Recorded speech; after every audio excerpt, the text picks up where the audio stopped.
கையில் இருக்கக்கூடிய பணத்தை உறுதிப்படுத்துறது இந்த 2ஆம் இடம்னு சொல்லக்கூடிய வாக்கு தன குடும்பஸ்தானம் அப்படின்ற ஒரு அமைவுகள்.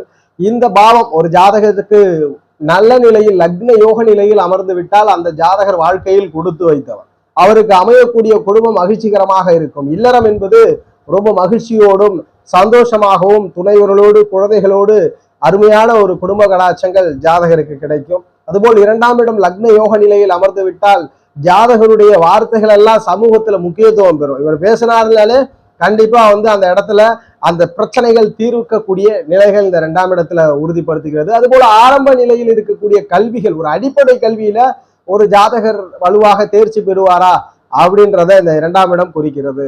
இப்படி முக்கியமான ஆதிபத்தியத்தில் இருக்கக்கூடிய காரகங்கள் இருக்கும் பொழுது யாருக்கு யோகம் இருக்கும்? ஏன்னா நிறைய கன்சல்டேஷன்ல வரவங்க குடும்ப பிரச்சனைக்கு தான் அதிகமா வர்றது. குடும்பத்துல மகிழ்ச்சி இல்லை, சண்டை சச்சரவுகளாகவே இருக்குது அப்படின்ற கேள்வி அதிகமா இருக்கு. ஸோ அப்போ நம்ம இப்ப சொல்லக்கூடிய கிரக தொடர்பு இந்த 2ஆம் இடத்தோட இருந்துச்சுன்னா உங்களுக்கு அமையக்கூடிய குடும்பமா இருக்கட்டும், இருக்கக்கூடிய குடும்பமா இருக்கட்டும் மகிழ்ச்சியா இருக்கும். சில நேரங்கள்ல 2ஆம் இடம்லாம் நல்ல வலுவா இருக்கும் லக்ன யோக நிலையில. ஒரு அவயோக தசா புத்தி நடக்குதுன்னா அந்த புத்தி அந்த தசையில மட்டும் பிரச்சனை இருக்கும். மறுபடி நீங்க ரெக்கவர் ஆகி மீண்டும் உங்கள் கையில் பணப்புழக்கங்கள் வரும், உங்களுடைய வார்த்தைகளுக்கு முக்கியத்துவம் கிடைக்கும், உங்க குடும்பமும் மகிழ்ச்சியா இருக்கும். ஆனால் சில பேருடைய ஜாதகங்கள்ல 2ஆம் இடமே வலு குறைந்து இருக்கும். வலு குறைந்திருந்தா அவயோக